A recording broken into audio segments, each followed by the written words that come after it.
I'm going to start singing. That will shut everybody up.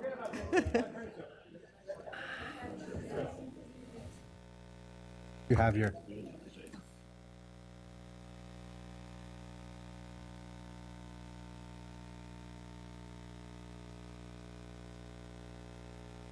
All right, we're going to begin this next part of agenda item number 3, academic performance update. And we have Ms. Buttress Huffman and Dr. Duran. Yes, and first of all, and Dr. Presidio as well. And so we're kind of a follow-up a little bit of the last presentation to take a little broader view of some of the data across our division. But I do want to make a caveat here that much of the data that you're going to be receiving today is a small preview of what's going to come in much more detail in Goal 1, Student Success Report that comes out this spring. So what we're attempting to do is highlight a few data points related to our academic performance. And Ms. Buttress Huffman, and this is her, we welcome her to this. As you all know, she is our new director of the Office of Student Testing.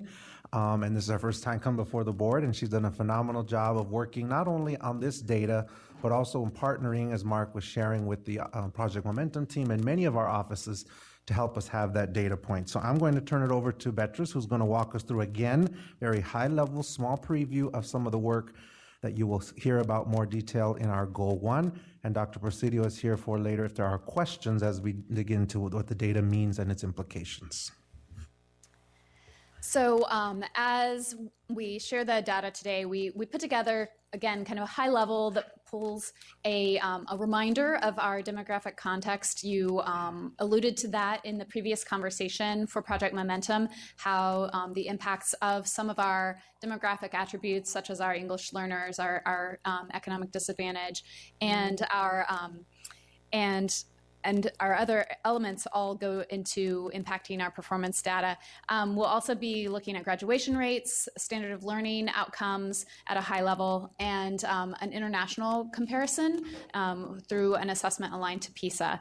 And then closing out, kind of looping back to Mr. Greenfelder's presentation on accountability to look at kind of what is that timeline for the new accountability systems that are coming from the state and federal government. So we'll close out that way. So in our demographic context, again, this is a really important backdrop to any of our looks at data because it does really help us in our thinking about results through an equity lens. When we compare our demographics in Fairfax, and this is not new to you, but again, just a reminder for this context of our academic performance, we see that in relation to Virginia as a whole and some of our comparison divisions, we're most similar to Arlington and to Loudoun, having more students in the Asian demographic group, but fewer white and Hispanic than Arlington, more Black and Hispanic than Loudoun, but fewer white students than Loudoun County.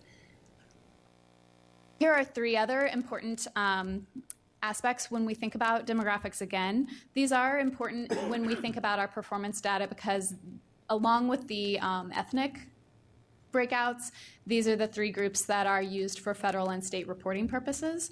So again, we're most like Arlington, and in this case also most like Prince William County, with economic disadvantage being the main difference for those 2. Compared to Arlington, we have slightly fewer students of economic disadvantage, and compared to Prince William, we have substantially fewer. Also, one important note here, as you know, in these demographic groups, students may count in more than one category, so it's not a one-for-one student comparison. Mobility was raised as a conversation in the last discussion. The board clearly already is well aware of the importance of and the impact of mobility on our student outcomes, particularly in regard to those transitions and challenges for both social, emotional, and academic adapting to expectations, routines, curricula. In Fairfax County, you can see here we've had a relatively stable overall division mobility rate, and I understand that some additional data has been requested and will be coming to the board or through Dr. Bray Bran in relation to mobility. Last year, just as a context, our school with the lowest mobility rate, as you might predict, was Thomas Jefferson High School, 2%. And our school with the highest mobility rate at 36% was Fort Belvoir, the primary school, the lower school. And that was another school that came up in conversation.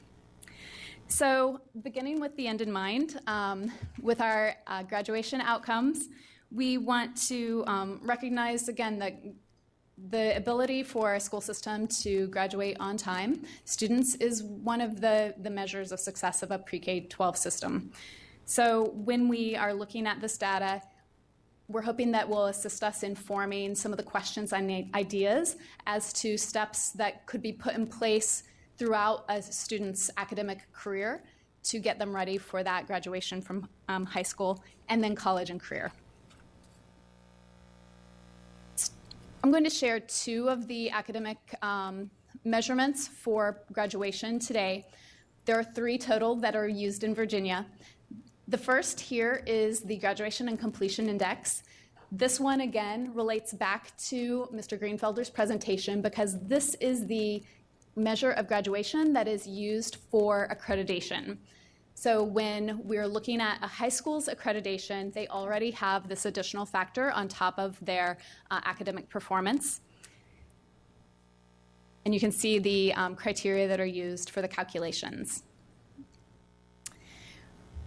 For this current school year, based on last year's graduation numbers, we're happy to be able to say that all 30 of our high schools that have a graduating class are fully accredited, did meet that benchmark for GCI.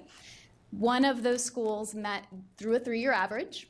That's Falls Church High School, and we're working very close, and Office of College and Career Readiness, Counseling College and Career Readiness, as well as the Information Technology Department are working really closely with all of the schools that show any signs of potential risk for GCI, having additional professional learning for principals and school teams. Additionally, 3 schools, those are 3 of our alternative high schools, Bryant, Mountain View, and Fairfax Adult High School, met based on an approved alternative accreditation plan that they have with the state, which you all approved. The second and final measure of graduation that I'm sharing with you today is the official Virginia on-time graduation rate. This is the one that is used for public reporting. It's the one that's been in press releases and in the news. And this is different from GCI primarily in that it only gives credit for students who have earned one of those board-recognized diplomas, whereas in the calculations that I showed you on the GCI slide, you may have noticed that there were 30 points or 25 points for certain types of alternative measures, such as a GED, a certificate of completion, or continuing, like coming back and continuing to attempt for a diploma. With the on-time graduation rate, none of those other methods that do count for GCI count. So that's one reason why when you look at numbers, they're significantly different. Here you'll see a 5-year trend for Fairfax County compared to the state of Virginia. So Fairfax is in blue, kind of to the right of Virginia. And what we notice for Fairfax, the blue, again, over that 5-year period, we've really held pretty steady in our graduation rates. So again, when we're thinking about where we're going as a system, some of the improvements and processes that we're putting in place to support graduation, we may expect or hope to see, hope not being a strategy, but being something that can allow us to be optimistic in the power of our work, that we will hopefully see those increased gains over time. Here's a demographic breakout for that same 5-year trend. This is just Fairfax, but it shows for each of the demographic groups, and again, it's may be able to see more clearly in the slides that have been uploaded for you.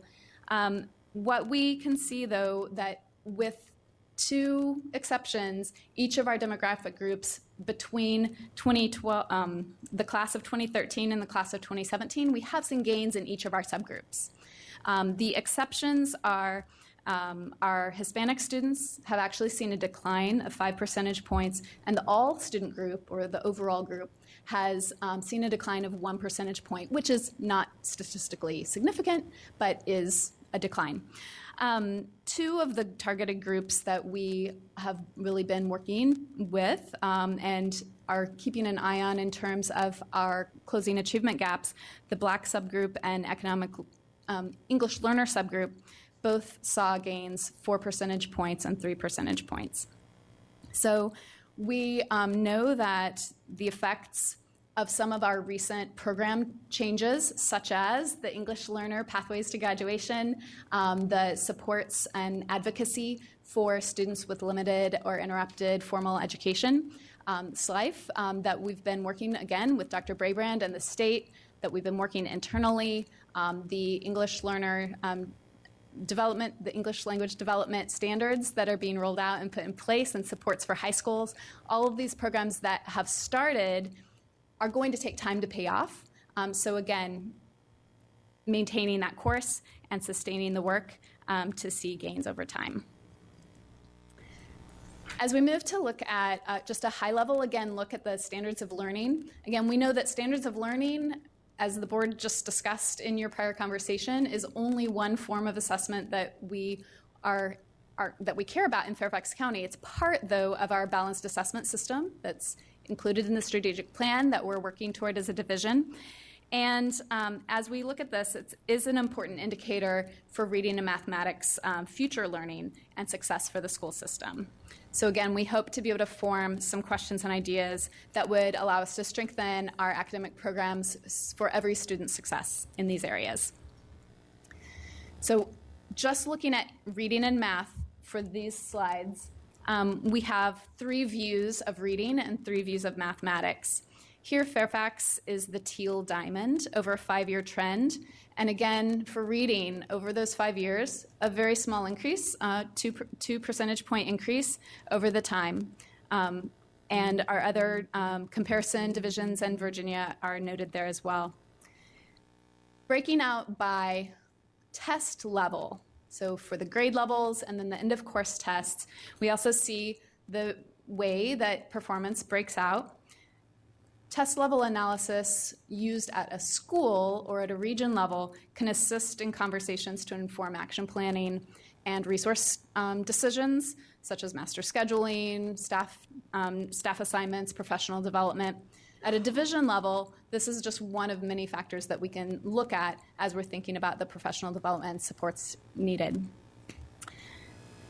And then the last look for reading is showing by demographic group our proficiency levels. So on the left, in red, are the students in each of those demographic groups who failed last year's SOL exam. That's the percent out of the total enrolled membership for that demographic group.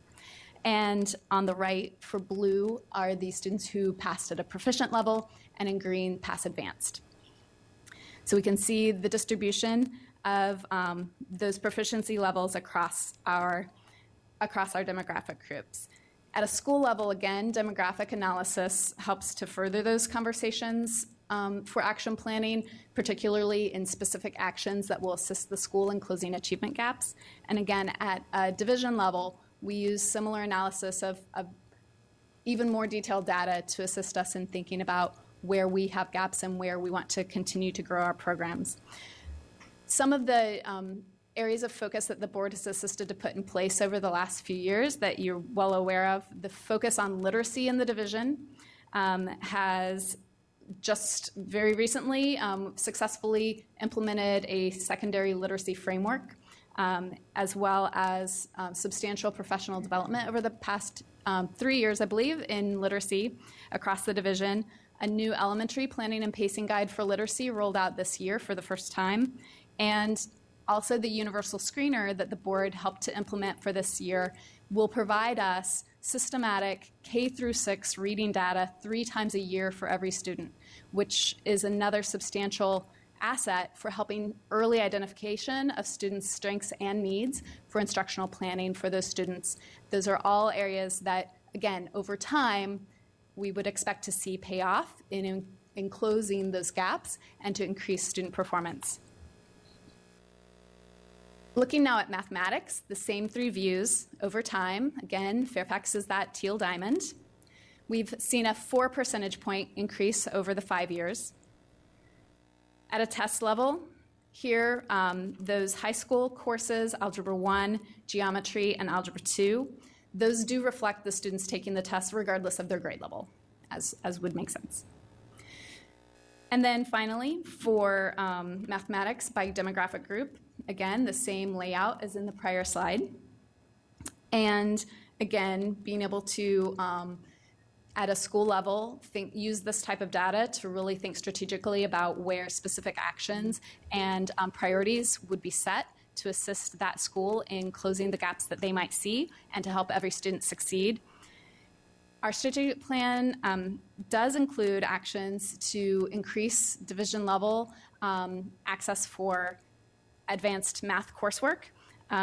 We've also just last year implemented for the first time a new elementary planning and pacing guide for mathematics. And again, the universal screener new this year, amazing, first time ever, we'll have K-6 data for students in mathematics 3 times a year that can be used again for finding those individual strengths and needs, finding areas of gap for individual students to help to close those gaps, and to, over time, along with those other initiatives and priorities division-wide and sustained professional development, assist us in closing these gaps.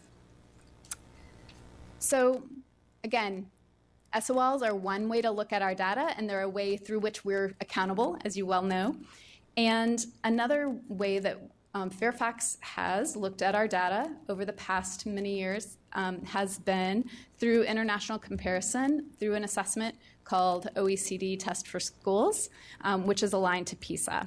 So this allows us another perspective for comparing our performance in reading, mathematics, and science to other nations. And I did, or a data addendum was uploaded as one of the resources to this agenda item. One of the attachments to the agenda item includes detailed country by country, school by school data in a table form that you may find easier to review than the charts that I'm going to show you. But first, quickly, an introduction of what is OECD Test for Schools. This is something that you have seen before, has been presented to the board before, though I know we do have some new members, which is wonderful always. We are assessing through this assessment 15-year-olds up to age 16 and 2 months, I believe. But it's a random sampling in the high schools, less than or equal to 85 students. So roughly 85 students per high school, 15-year-olds is the target.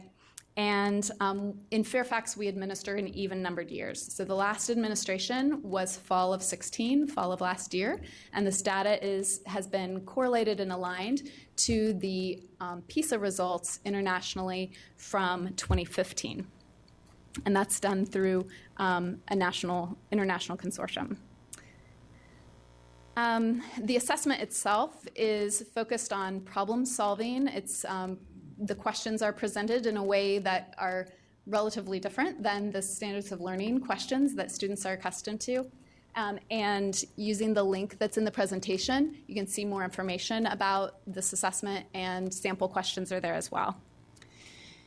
So these 3 slides show the 25 Fairfax County traditional high schools. So the alternative schools are not included.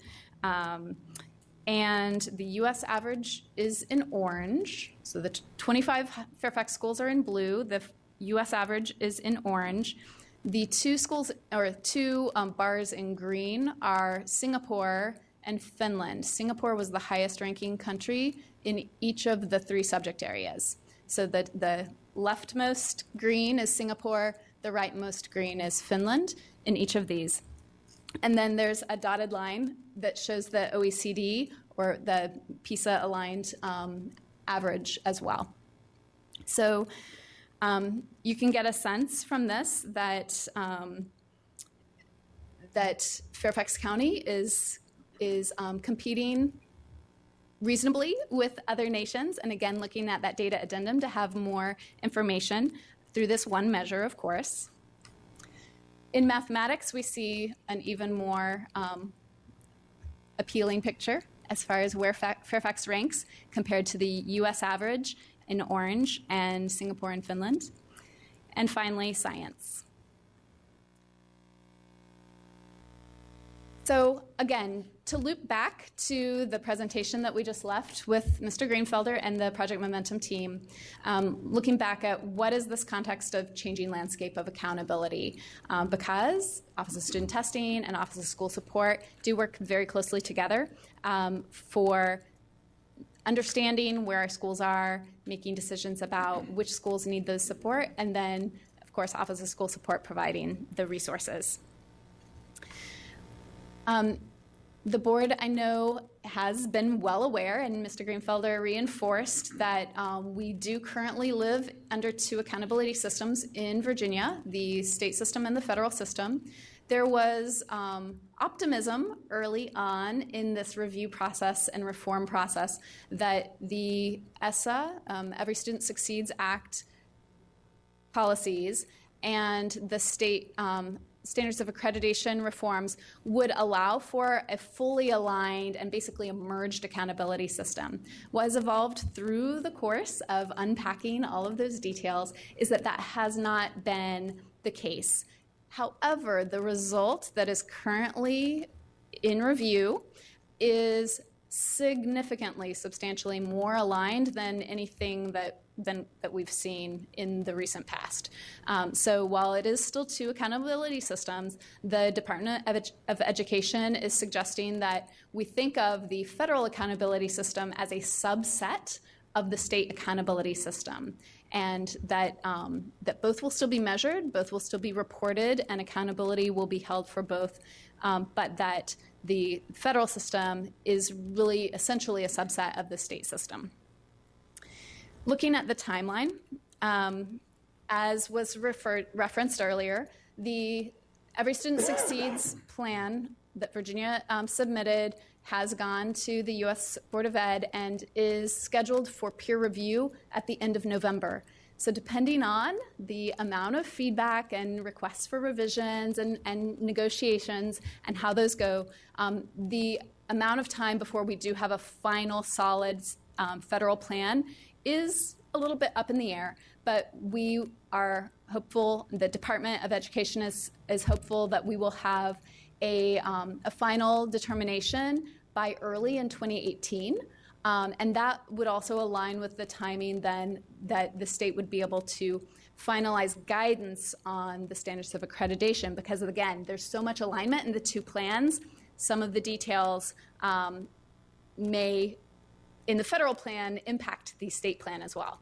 So until the federal plan is approved and solid, even if the state plan has been approved, there may be some minor interpretations that have to change to the state plan.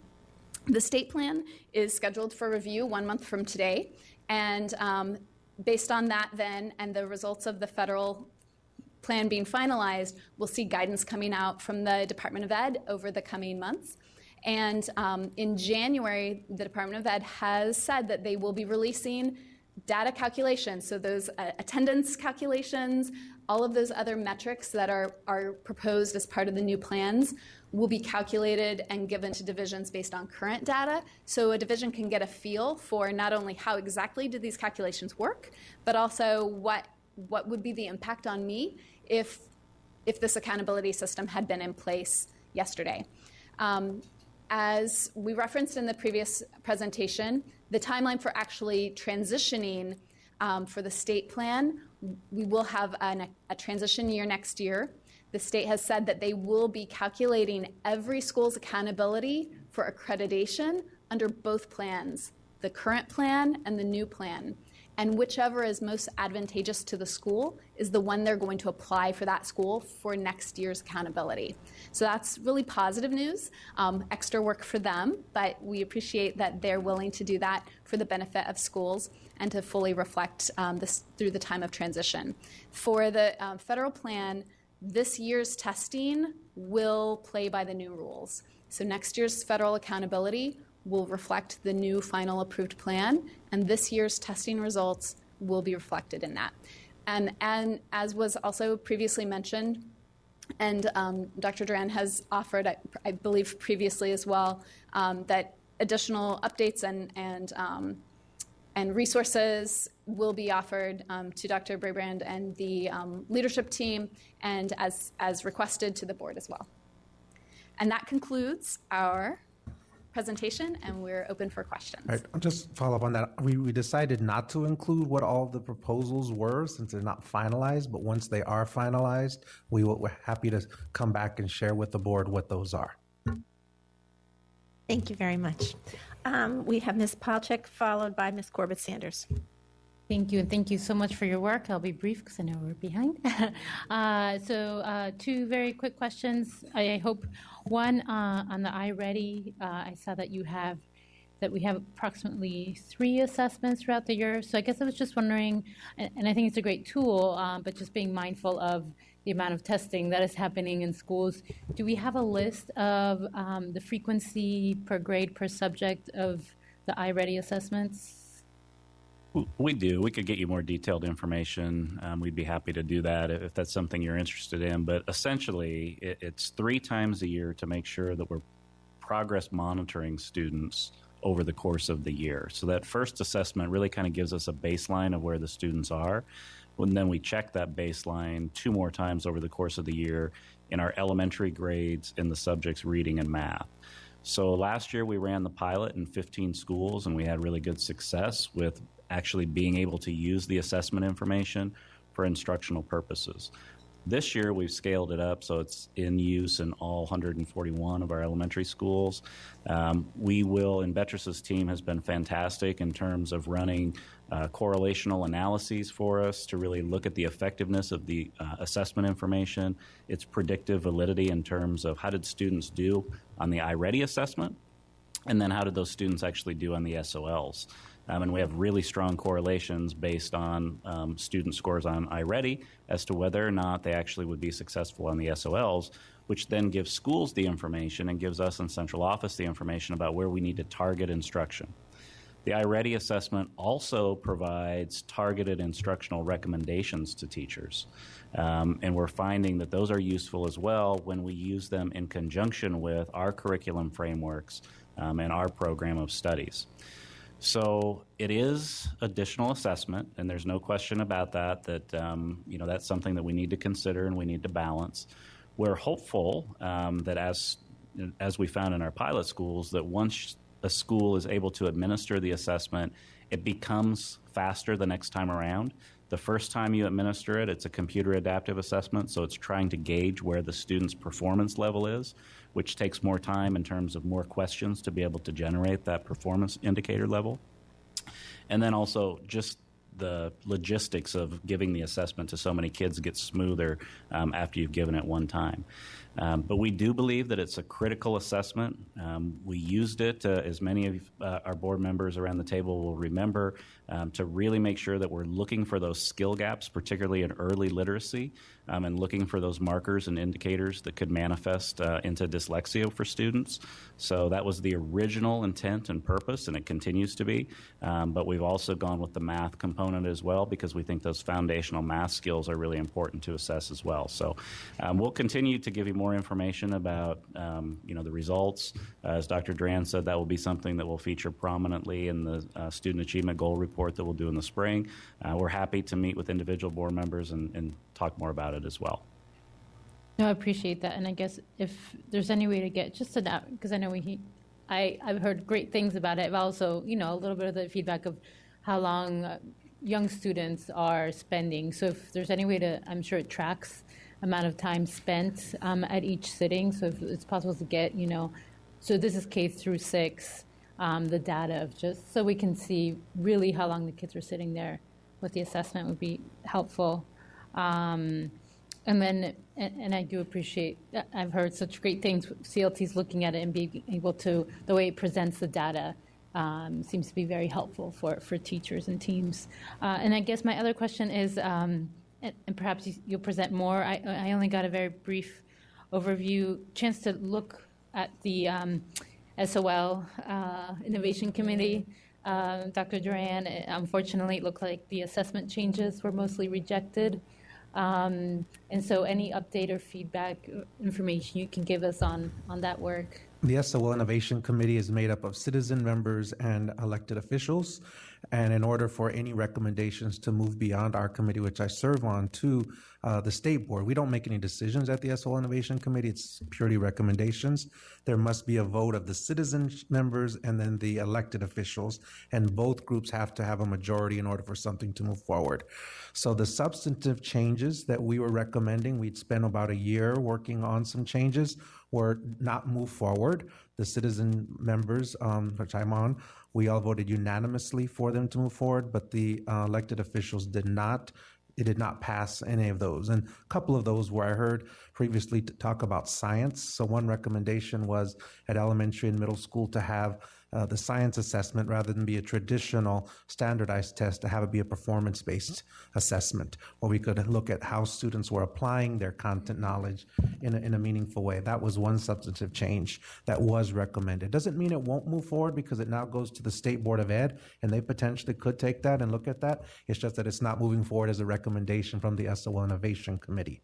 A couple of the other substantive changes that we had, which again were not moved forward from our committee, were with regards to growth measures. So to having a look at whether a student is growing, rather, Vetra showed a slide which showed pass, then pass proficient and pass advanced. We were arguing for having another indicator to look at growth, to not just see whether a student has passed the SOL, but were there any growth on their scale scores, looking at them, and that was another piece that was again not moved forward. So those were the substantive changes that we had asked for. There were some recommendations moved on, and those were with regards more to high school redesign and some professional development, but not specific to assessment, which is what we're talking about right now. I do just want to add a few notes on that. Dr. Duran and I did work with Ms. Strauss, and we had a meeting in June, and we had a pre-meeting with the Virginia Board of Education to really lobby and advocate on behalf of the substantive changes that we were hoping would move forward out of the SOL Innovation Committee. And we've also worked with Dr. Bray Bran to submit written advocacy both to the Board of Ed and to the Department of Ed, and Michael Malloy continues to represent us with respect to those changes as well. So we'll have to see what the board chooses to do in November. But so the Board of Ed could essentially bring those forward regardless. Absolutely, and the legislature as well. The SOL Innovation Committee simply makes recommendations based on our work, and we did ask, and it was approved, that our recommendations would be submitted to them as showing that they did not pass, but they would at least be able to see what our recommendations were that failed. And are the votes listed on there? I didn't get a chance to Yes, look. they are. They are, okay. Yeah, they're listed by elected officials. The votes there were 6 elected officials. It was 4-2 on the votes. And then the committee members that are citizens, it was all unanimous. And that is listed publicly. Thank you. Ms. Corbett-Sanders, followed by Ms. Strauss. Thank you very much. I appreciate this information. I did go through the addendum quite a bit, so I have a few questions about it. But before I get to that, I wanted to get clarification on the iReady. When you trialed the iReady last year, did you trial the math? we did. We used both subjects last year. And in the testing, do the children sit down in one day and do both math and reading, or are they split out so that it's actually 6 separate testing sessions during the year? They're split out, particularly for they're split out for both subjects, but particularly for the younger grades. One administration for one subject area might even be split out over multiple testing administration sessions. And we also still have the DRA. We do have the DRA, so we use the DRA now for a different purpose than we used it before. This is all relatively complicated, so I'll try not to get too far down in the weeds. The DRA is really a diagnostic instrument that you want to look at particular domains of literacy and get more information in a particular domain of literacy. What the iReady screener allows us to do is actually save time, because now we don't have to administer the DRA to every student, which is an individual teacher-to-student administration, and it can take up to 2 weeks for a classroom teacher at the elementary level to administer the DRA to all students. That's a lot of instructional time that's lost. I have this phrase, that's the nugget right there for the universal screener. So we're really reducing class time for assessment by using this. That's now, correct. There is a caveat for the schools that have kids that are falling below that target, right? And maybe you can share that. Yeah, so we actually have an assessment map. I'd be happy to share that. If I just send it out, it won't make a lot of sense. So if you're interested, it'd probably be best for us to have a one-on-one conversation. But depending on where students perform on the iReady, then there are individual tasks that are associated and administered from the DRA. Depending on how students do on those tasks could mean that we need to do additional diagnostic assessment on students. And that's typically getting into more things that are more discrete skills like phonemic awareness and phonological skills. So it actually facilitates a more of an individualized learning plan for children at an earlier age. That's exactly right. Okay. That's very helpful because I have had some constituents express concern over the increased number of tests that are being given for diagnostics. And so having a little bit of having that better understanding of how it's being used and how it can actually reduce the number of tests that a child takes is very helpful to us. So if you could share that mapping. We're happy to do that. We've got videos that explain some of this as well that are really meant more for a parent audience so that parents can understand it, because this is a cultural change, right? And if you just think about it, you know, if you're a parent and you don't really understand, it just looks like we're giving students 3 more assessments, but you don't really understand what's changed and what these are in substitution for. So we do, I mean, we've sent out, you know, keep in touch messages, we've got videos and things like that, but it's going to take some reinforcement. So when you're hearing from constituents that might have questions about that, definitely refer them to me, to my department, and we'll try to follow up with them as well. Well, I would also suggest that it would be something helpful for those of us that send out newsletters to be able to provide a bit of an overview of this in our newsletters, because that would be great. As much as I would love to say that all of my constituents will sit down and watch a video, I don't think that's likely. No, it's like a 3-minute video. It's just we're trying to get the message out in different formats. So if you could do it in a newsletter, that would really be helpful. I will be happy. And we can get you a draft text for that. That would be very helpful. Yep. Additionally, we, in your test data, on your demographic data, and you show the levels of Hispanic students and English language learners as 2 different categories. Do we know how much of that is duplicative? Because when I look at the individual subject areas, the percentage of failures in those 2 areas are within a percentage point of each other. So I'm wondering if we are double counting. We're not really double counting, but students do fall into multiple categories, and there is a significant overlap. And it's not just with Hispanic and ELL. You see the same thing with some of our subgroups with poverty, special ed as well. But with respect to the Hispanic category and the English learner category, Beatrice and I did have a conversation about this just to double check and make sure that we were accurate about this. There's about 2/3 of the students in the Hispanic demographic that are represented there that are also English language learners. And then you have to think about the total number of students that we have. Over 30,000 English language learners in this school system. And then if you stop and think about students that are former English language learners, we're over 63,000 students in this school system that were at one time when they were enrolled with us an English language learner. And we're expecting those students to perform on state standardized assessments at the same rate and at the same level as native English speakers. So I think sometimes it's helpful to have those comparison districts to look at. That's always helpful. But when you talk about the magnitude of students that we have that really have additional instructional needs, it's really overwhelming to the system. And you look at a system like Virginia Beach with 2% of their students as English language learners. And to follow up on Mr. McElveen's forum topic of Thursday, one of the things that came out of the internationalization working group was the number of years it takes to truly be proficient in a second language. And you're looking at 1/3 of our student body having started as non-native English speakers. If I extrapolate your numbers, that's a pretty significant piece. If you're saying 60,000 of our students. It is, and we actually have on October 30th at the school board work session, we're going to present the program evaluation on our English language learner program, so you'll get more information, more details there about some of the things that are happening and some additional supports that we're trying to put in place to support those students. But we've put in a lot of program changes over the last several years.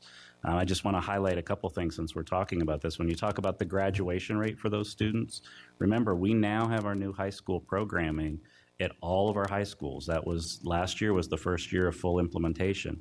And when you look back 2 years ago, under our old programming where we didn't have students in core academic content credit-bearing classes from day one, 2 years ago we had 4 students that were level 1 students that earned credit in language arts. We've now got over 1,400 students last year that earned credit in language arts. So Beatrice was kind of referring to some of those things. We're making changes that are kind of lagging indicators. It's going to take a while for them to catch up. But because of the magnitude of the needs of our student population, we're having to make significant programmatic changes. And so my last comment goes to the OECD Pisa data. And I'm going to connect this back to our Project Momentum discussion. Because if you look at the OECD Pisa data, there are 6 schools that fall below the OECD average, 6 high schools in reading. You have 4 in math and 2 in science. Only one of those schools, which fell below the OECD average in reading, is a targeted school for Project Momentum in high school. And so I guess my question is why we aren't having a closer look at those schools that fall below the OECD average and fall below the United States, and I would presume fall below perhaps the state of Virginia. I'm not sure, though. Why are we not ensuring that we are providing extra supports and focus on those schools? Because I would love to see all of our schools above the U.S. average, and more importantly, I'd like us to be above Finland. As you know, we want to talk about our strategic objectives. That should be a strategic objective. I'm going to try not to be too long-winded here, but I love to talk about these kinds of issues. First of all, Finland, I think, really is important to consider. And you know, I know, we've had some robust conversations around the table, but there's a few things that I think are really important to think about when you think about the Finnish education system. And I'm just going to touch on one because it came up in the previous conversation, which is teacher planning time and how much time teachers have to plan together to give common assessments, to reflect on the results, to design reteaching strategies. So I think that's one of the big things that's a key takeaway from the Finnish education system. The other thing that I would say is you're 100% correct that I think where we want to go as a system is being able to look at other indicators besides accountability indicators that we think are important measures of student achievement. And that's why I think the PISA assessment, from my opinion, is really important. We actually are using this information as a system. 2 years ago, we really started very intentionally focusing on secondary literacy and not just talking about in a language arts class, an English class at the middle or the high school, but interdisciplinary across the curriculum. And this information gives us an actionable measure to say these are critical reading skills, right, that are correlated with students' abilities to compete internationally, right, in a global economic market. And we need to be thinking about how we can be leading, not just the nation, but leading internationally in this area. So we do use this information with our high schools and with our middle schools, and we need more measures like this at the secondary level. We don't have enough actionable measures at the secondary level right now. So I do think it's important. I think this is where we want to go as a school system, is looking at alternative measures to SOLs, ACT scores, SAT scores, portrait of a graduate, performance-based assessments, right? Pisa assessments. We need to be looking beyond SOLs. So we're getting there. It's kind of a capacity issue, though, when we draw the corollary to Project Momentum, because as Mr. Greenfelder was saying, Project Momentum in its current incarnation, right, is about accreditation. So we want to be thinking ahead as we get out of the accreditation game to where can we deploy these resources most strategically and most deliberately that are going to have the greatest impact on driving student achievement. So I'm encouraging Dr. Bray Bran to look at those schools over on the right-hand side of this screen and look at resources for Project Momentum and other resources to make sure that we are trying to provide them the best possible supports. Thank you, Ms. Corbett-Sanders. I couldn't have said it better. Ms. Strauss. Ms. Corbett-Sanders asked a lot of my questions. This is very rich information, and I'm not going to add any more questions. I am very pleased that we continue to do the Pisa test, because I think that this provides very helpful and meaningful information. And I agree, we have schools that we need to bring up, and at the same time, we have schools that are beating the world. So I think we have much to be proud of. And for the naysayers who say, public schools are terrible, well, I'm sorry. This is amazing data. And I think, we do very well. So continue to collect the data, and it's true we need to figure out for the schools that we know that are challenged, how do we help them come up? So thank you. Schultz. Okay, I feel like I'm gonna do my annual Finland Stats. Here we go. Country of 5.2 million people with 54,000 annual births. Let's not talk about Finland anymore. The ability to provide a nexus of what a Finnish classroom looks like and the homogeneity. Look up the word. I didn't say what people think I just said. The homogeneity of a Finnish classroom, the birth rate, the overall climate and culture of Finland. It is absolutely not comparable. So I want to throw that out. I want to get back a little bit to what Ms. Corbett-Sanders was talking about, because this is something that I have heard about the iReady assessments, the underlying message of, well, we're going to assess kids 3 more times. Mr. McElveen said, oh, well, we've worked for a decade to take SOLs off the table. Well, that may come back around and bite us after we just heard what we heard in the session before of, a single failure point of 3rd grade. The problem is there are interpretations, good, bad, or indifferent, being made by members of the public that this will be used for something. And they're filling in the blank because it's one thing to say what these assessments are intended to do. I think we have to affirmatively state what they're not. That we're not using these as a behavioral modification effort to pinpoint children's behavior and to socially engineer a modified behavior in the classroom. And I will tell you that that is out there. It is out there particularly with military families, Ms. Corbett-Sanders, and transplant, people who come here from, with an executive placement, a company starts up here, and they're used to, a completely different culture of assessments, testing, curriculum access.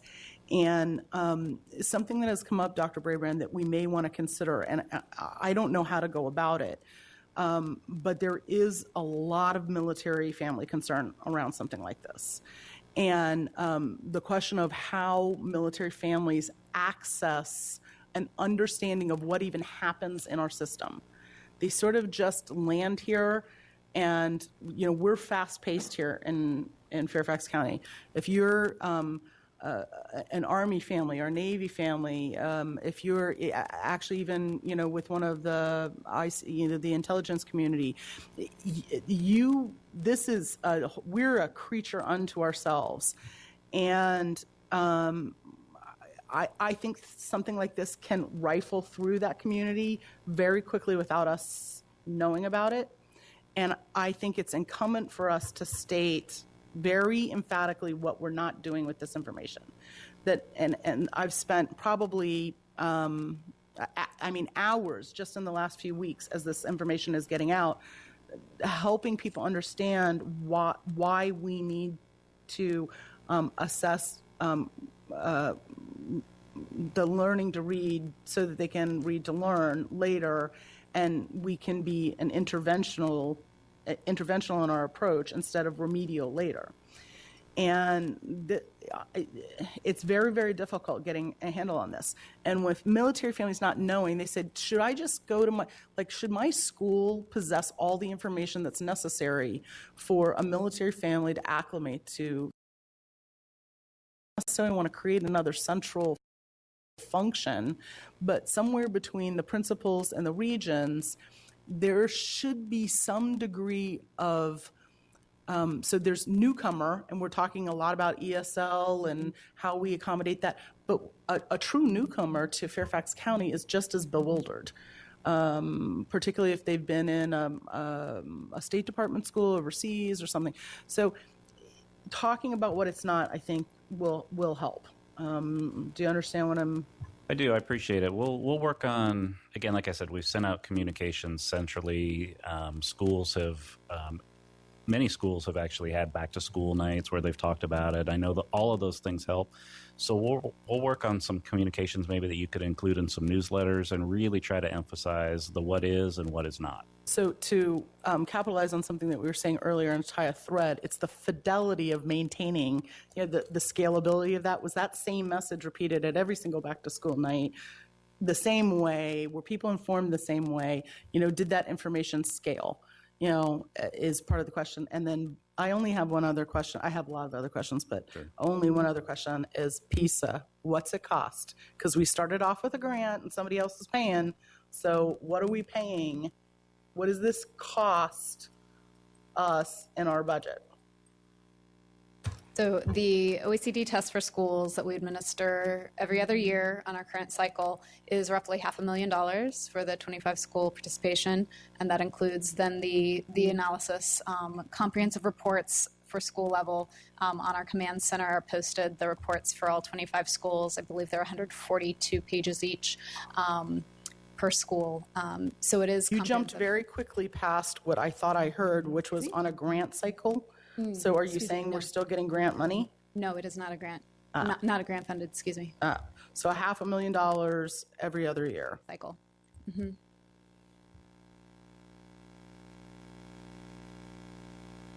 Dr. Bray Bran, you had something to say, and then Mr. Moon.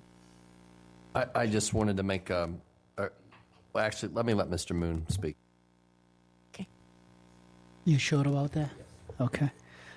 OECD data, Pisa data, I was pleasantly surprised to see the data compared to the last set of data that I saw. We seem to be doing a lot better than before. And I think that's really means something. It's got to be a positive message to the community. With that, I hope that continues. That I just wanted, Dr. Duran's office or Dr. Presidio office to double checking of some of the ESOL numbers you gave us, English language learners, percentage you gave us. That it was a number of years ago. It was used to be, 50% of English language learners were Hispanic background, and 50% of Hispanic students were ELLs. But you seem to be saying now it's a 2/3. If you use a 25% of the 2/3, that's almost 17%.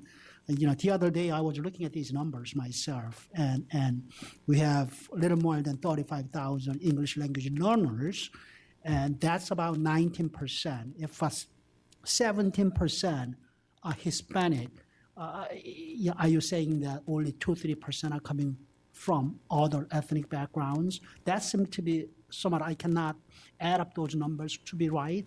So if somebody could, so that I don't go out and start quoting them the wrong numbers. Yeah, we'll get the math correct and make sure to send that to you. Absolutely. All right, Mr. Moon will he'll construct that sentence for us. I can't even think anymore, guys. Dr. Bray Bran. I would just want to say I'm so proud of our staff. You saw Project Momentum earlier today. Amazing, amazing work. And it's really about how to take that and scale it. Look at the work you've just seen here, not around just the traditional SOLs, but this PISA assessment. I want to figure out how we're going to plaster this in the mind. We want to be the premier school system in the country and one of the best in the world. And the reality is we're already the best in the world in many of our schools. So we're already exceeding world-class benchmarks in many of our schools. And frankly, when you even dive the data earlier that Ms. Huffman shared, it's really about pockets of kids that haven't tasted the excellence. We have kids across all of our schools, even those below the average, that are blowing kids from Finland and Singapore out of the water. And we need to understand that is the joy of being in Fairfax County Public Schools that we cannot take for granted, and we have to repeat and repeat and repeat to our community. There are a lot of resources invested in this county, but we are getting some outstanding results. We have a few things we still need to work on, and it's about targeted approaches to specific groups, every school by need, every student by name and by need. And we're going to be able to really get to me what is to me this last leg to really be world-class in every single one of our schools for every single one of our kids. I'm really proud of the work that they've shared with you today. On that positive note, we will end this session. Thank you all for your time, and appreciate you being here at this late hour. We have one more session. Dr. Duran will headline that. Excuse me, and we will take a 2-minute break. And sorry. Next steps. Thank you, my colleagues, for keeping me in line. While we're getting those, did I not see it on there, or do we have Fairfax County wide? No, we don't. Is it? Not on that slide. So does that need to be a next step, or? It certainly could be. Okay. Right, just I realize we have it by school, but for all of FCPS would be great. All right, colleagues, if we can quickly go through these. Ms. Corbett-Sanders, here's the first two. Does that indicate what you had wanted?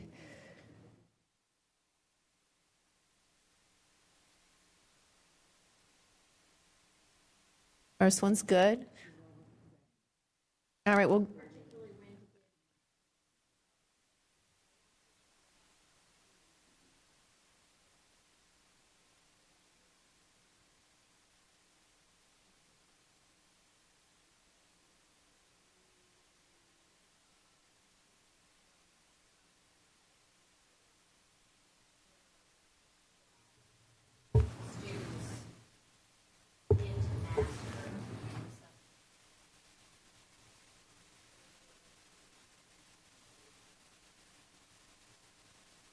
Sorry.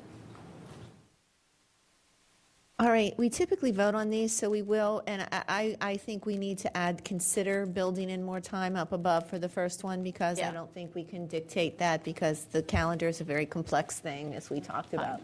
So consider building in more time for collaborative. Okay, can we see a show of hands, head nods? Okay, good. Number 2, review continuum of studies for elementary schools as students continue to master science curriculum.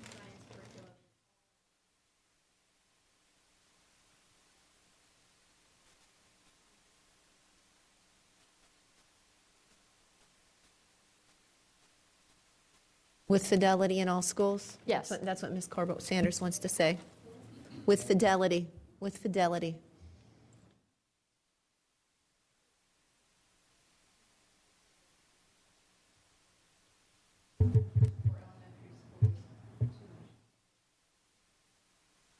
Please put your mics on. I know it's the end of the day, but we have I'm just to thinking- record this. To ensure fidelity, I mean, that's your issue, right? Okay. Correct. Right, okay. All right. Of services or of curriculum.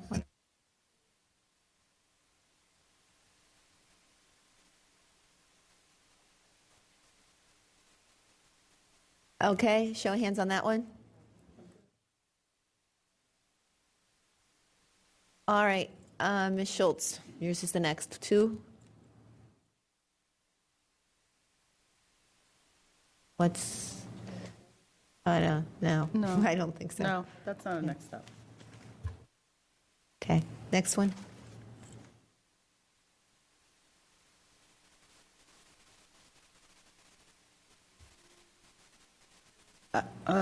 So that was the makeup of the 14 schools on that slide.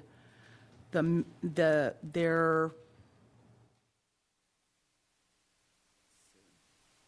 demographic data on those 14 schools, including mobility. You know what I'm talking about. Hold on, I'm looking. Underlying demographic.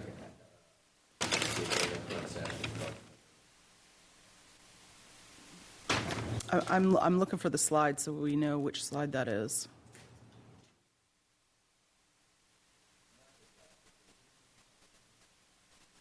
I don't see where are those it's the schools over time. Okay.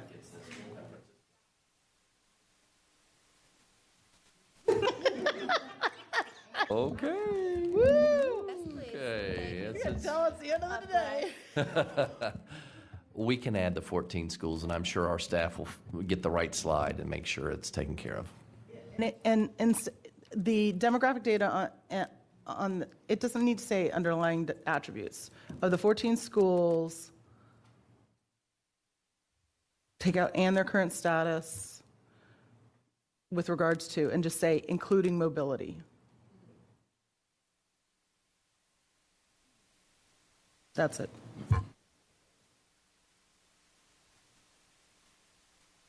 $14 schools of what, Ms. Schultz? Is this the targeted and intensive schools, that list? Right. So the ones That needs to the ones state that that. we Just brought. Nobody will remember.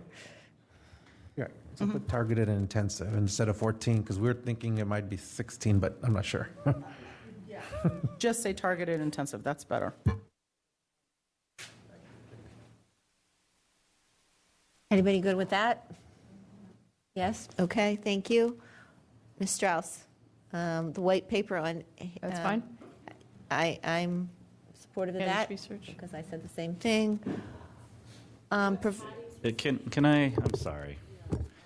As somebody who might be tasked with writing such a white paper. Oh, you don't have to write. Now, I just want to know Hattie's research. If you just I give me just the wanna- title of a book, you don't have to. You're not doing it. I would just, or a link. I just wanted to clarify, that's great. We can No. definitely do that. No, That'd be even fantastic. just a link to Hattie's research is Okay. all I want. Okay. I'm not. Sloan, you can leave now, and we'll have it out by 9 p.m. Yes, tonight. provide a link to the. Yes, no, you don't have to. Second PhD that way, though. Provide a link to the existing analysis, take out white paper on Hattie's research to board. Okay.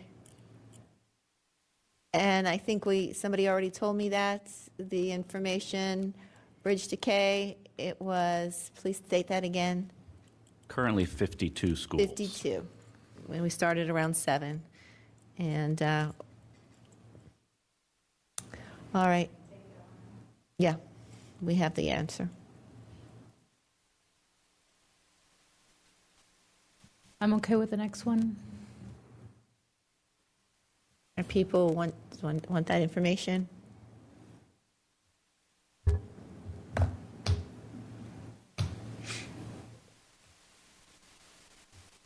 We're in the first one, track amount of time taking assessments by students in K-6 and compare this with the time spent before iReady was implemented. So I'm wondering, yeah, I was just going to ask, I thought the original question was to get the average amount of time spent for students taking the iReady assessments.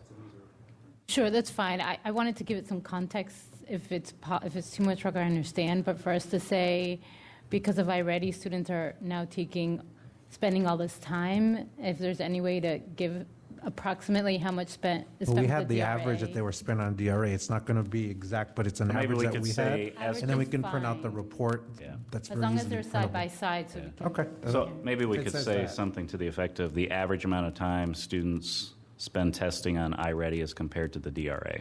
That would be great. Is that tracking or is that just identifying for us? Because tracking It should be means like a identifying. new report. It's already tracked, so to your point, it should be identifying and giving it to you because the system's already tracking it for us. Right, We're that's not. what I assumed. Okay. So I would say identify. Okay, perfect.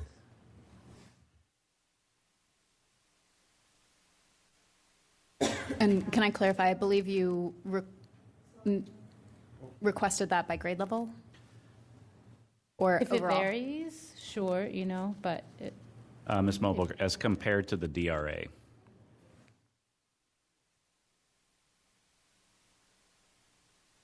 Right. Let's let staff find out what the data breakdown is, and then we'll work with the board on any further detail that would be helpful for us.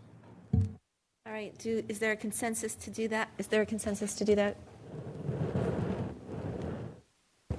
All right, that passes.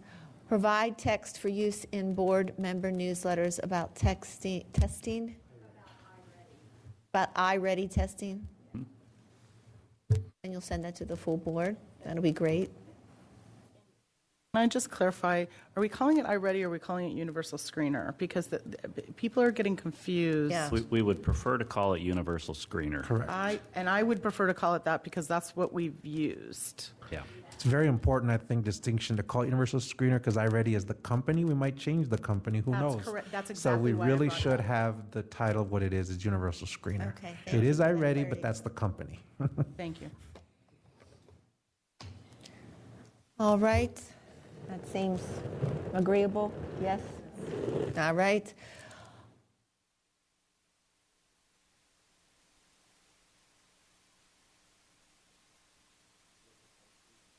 Look at high schools maybe, right?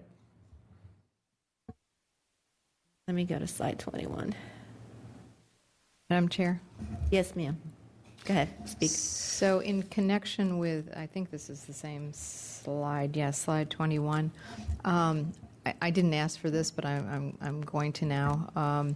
We've seen in the past, there's been a chart that has shown schools compared with what you would expect them to do. Do you know what I'm talking about? It's got the, based on their demographics.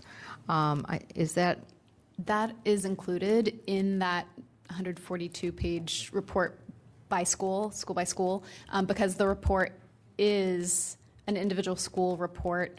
And when we spoke with the company about the possibility of generating that for our division level look, it was not something that was going to be available to us in the near future. So you're saying it's available on a school-by-school School by basis school. only? Okay, we have gotten that in the past. It's on but- Board Docs, right?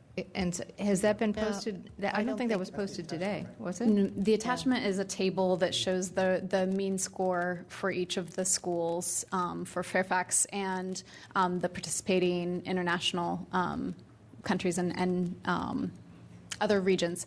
The individual school level reports are found on the Fairfax County Intranet Command Center, and I could send that link to you to find where those reports are posted, and then the page number reference for which page to find for reading, math, science for that information. And I believe you are correct that that information was provided as a division in the past. The company, the vendor supporting OECD Test for Schools has shifted since 2 years ago. So the reporting that is currently available to us is a little different than what was available in the past. And we have been told that they are currently working to develop those division views. and we're working, our team, Dr. Yubo Zhang and Emmanuel Bonham are working with the OECD staff as well to see what we can do internally for analysis in the meantime, and then work with them to make sure that those division reports that they put out, they're thinking by next year would have the capability that we're seeking. Okay, that would be great then if you could send us the link to where we can find it on our own in the meantime. And I don't know if that's a next step or if it's just, if we can just count on them to do it, you know, either way. Ms. Corbett-Sanders, does that say what you wanted to say? And do you want it just in reading, or do you want it, because you references to slide 21, but it's the same grouping of schools, more or less at the bottom quadrant for all reading, math, and science. But I would actually suggest that look at increasing resources and look at the increasing or targeting resources, the resources necessary to move those schools to the left of the U.S. Those schools below the OECD average. Right. To move them above the OECD average. Right. So we need to target our resources to schools currently testing below the OECD average in Fairfax.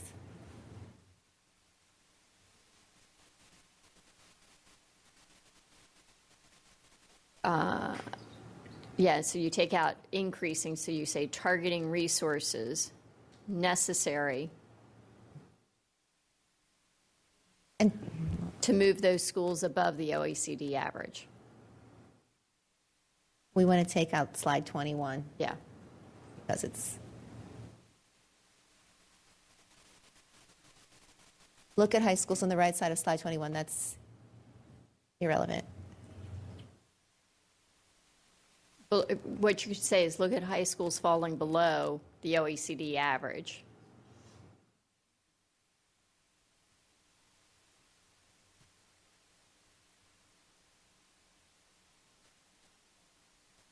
And take out look at and target resources necessary to move those schools above the average.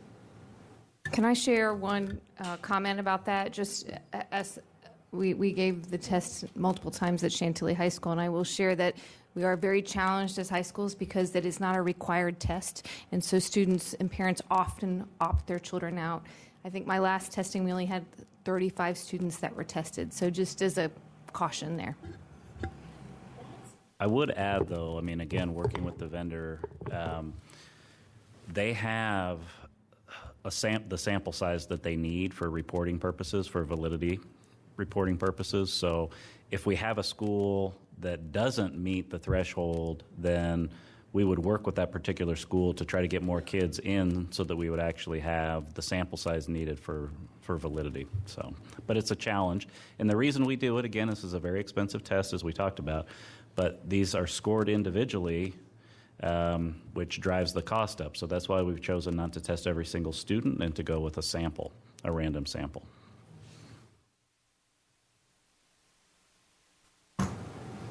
Still think that we need to target efforts to bring those schools that are below the OECD average above the OECD average. Hey, can people support that? All right. Provide percentages of the ELL students based upon ethnic background. Mr. Moon. Yes. That's what you wanted. All right. So Hispanic, Asian. Right. Right. Okay. All right. Now we are done with this session, and we have one more, and 2 minutes. Yes, we have to go. One more, and we have 2 minutes. Please just sit at your desks till the tape changes, and we will begin with Dr. Duran.